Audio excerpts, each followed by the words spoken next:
Hey everybody, and welcome to the Ant-Man Speaking Hour, where we just talk about Ant-Man for an hour every week. You know, the movie's only however long, but we just talk about Ant-Man for an hour and find more ways that we can talk about Ant-Man. And we Around have, the corner, we have a shrine to Paul Rudd, Yes. where we pray to every day, and we face toward California, where I assume Paul Rudd lives, although I have not fact-checked that. And starting off with this week's Michael Pena joke of the day. I don't know, he whistled "It's a Small World." It was kind of funny. Yeah, and then Michael Pena was also great in End of Watch. That was a good movie. Right. Luckily, we're going to spend the first 15 minutes of today's episode Talking about Michael End Pena. of Watch. Yeah. That's what I meant to say. Michael Pena's all-around career. No, just kidding. This is part, 12? 12. Of our Road to Dos. Infinity War. Uno dos. Once? Dose of our Road to Infinity War. We've got... Talking about a character that so far we haven't seen in any trailers. Is he going to be in the movie? Doesn't matter. Maybe it's just really small on the posters. So this one's another one that's obviously spun as a comedy. Right. You've got the trailer where, you know, it's this epic train scene, and then it's just they're on the Thomas trains. Is that what it is? Yeah. Thomas the tank engine? Or whatever the hell it is. And then it's just, poof, like it's this underwhelming thing because they're microscope size. There are some good lines in there. He's like, I'm done with breaking into places and stealing stuff. So what do you want me to do? I need you to break into a house and steal some stuff. Right. There's the thing where, you know, he gets he's begging to keep his job at Baskin Robbins. Baskin Robbins always finds out. Yeah. And he's like, no, you're fired. You're fired. Like, there's some good moments in it, and the one thing that put me on, this isn't really a complaint, this is just what I was put off by initially by just the announcement of the movie. It's like, Michael Douglas is going to be playing Hank Pym, and you're like, that Hank Pym is Ant-Man. Hank Pym is not Ant-Man. I thought it was Ant-Man. Yeah, Scott he was Lang. Ant-Man.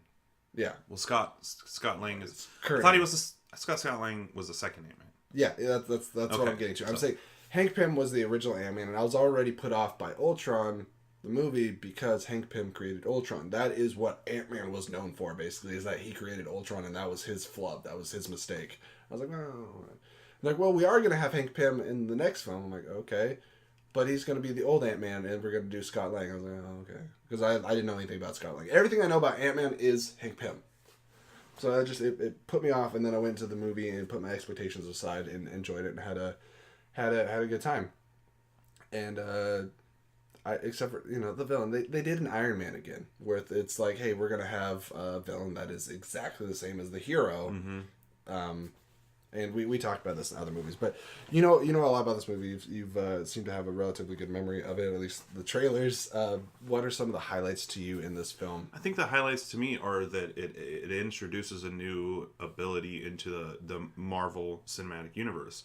So films like Guardians of the Galaxy, Ant-Man, and Doctor Strange, they bring a new element into the realm of possibility, physically and visually. Yeah. So we get to see, you know, him training with ants, the way that his suit just shrinks. I think that, like, the story's fine. It feels short. The movie does, but I just think that, like, you could say it's anti-climactic. Sure, but it's not a bad film. I definitely like Paul Rudd as the character. I think he's a great Ant-Man, and I like him even more in Civil War. Same. And I'm looking forward to Ant-Man and the Wasp very much. Oh, that trailer kicked ass. Yeah, so you know this movie gives us a lot, sets up a lot for us for the future of Ant-Man. I do like that they. I'm forgetting exactly what it is, but like the micro universe or whatever I think it's called the Microverse. Yeah, so you know, obviously Hank Pym's wife is trapped in there. Right. So there's more to the realm of possibility. There's more in the reality than what we know of, you know, from Iron Man 1, where it's just ground level man in a can. I'm a scientist and I create this suit. Then there's Captain America. I have a super soldier serum. Steroids.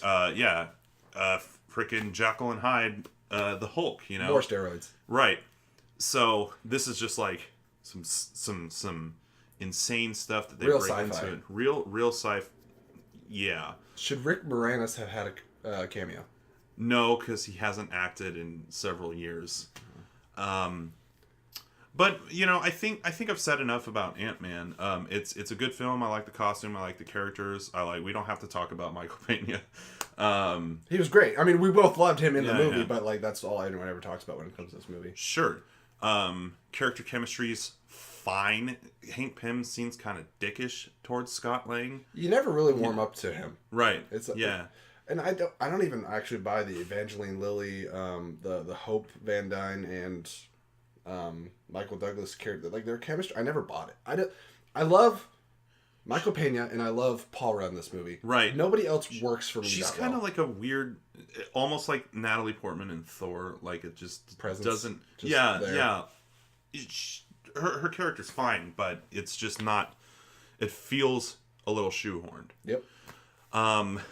But overall, like I said, the movie's good. The movie's fine. I like Paul Rudd. I like the costume. I like the character Ant-Man. I like that it introduced a lot of elements, a new element to the MCU, and I appreciate it. Yep. Everything that you just Comedy said, was good, and for the most part. On the comedy note, I appreciate some of the visual comedy that we were able to get with the size changing and things like that. You know, the giant ant crawling out of the house at the end of it. Some of the things with the bathtub going on the dance floor. Just ants. Rip Anthony, because he got hit with a bullet. Oh yeah, he had a favorite ant. Yeah. Again, Marvel gets you in the feels for like dumb weird stuff. But anyway, so yeah, that's our review for Ant-Man. Go check it out if you haven't. Of course. And that ends phase 2. We have gotten was this 13 or was this? No, this is 12. It's 12. This is 12. This is 12. Okay, so we are now 12 films into the Join us next Marvel for Cinematic Tracy. Universe. Yeah, 13, where we are going to talk about Civil War, which was hinted at in a post-credit scene in this film, Ant-Man. Make sure you're watching the post-credit scenes. If you're not watching the post-credit scenes, what are you doing? What are you doing, man? What are you doing? You need to go. You need to watch your movie. You need to stay until the end of the movie, until the people come with brooms and start trying to kick you out. Am I the only person that, like, in the theater, like, whenever the credits, and you see people stand up, you're like, idiot! Idiot, like, not literally out loud, but you're just, like, so mad. I'll just watch it on YouTube later. I'll just watch it on YouTube. I don't understand why people still aren't staying for the second one now. Like, it's like I started being stay trained until the screen goes black and nothing else happens. Yeah, yeah. No, I've never missed one. Yeah. Okay. Anyways, see you guys on. I already forgot. Civil War. Civil War is a big deal. That's a huge thing that happened. Peace out. May the film be with you. Team Cap. #.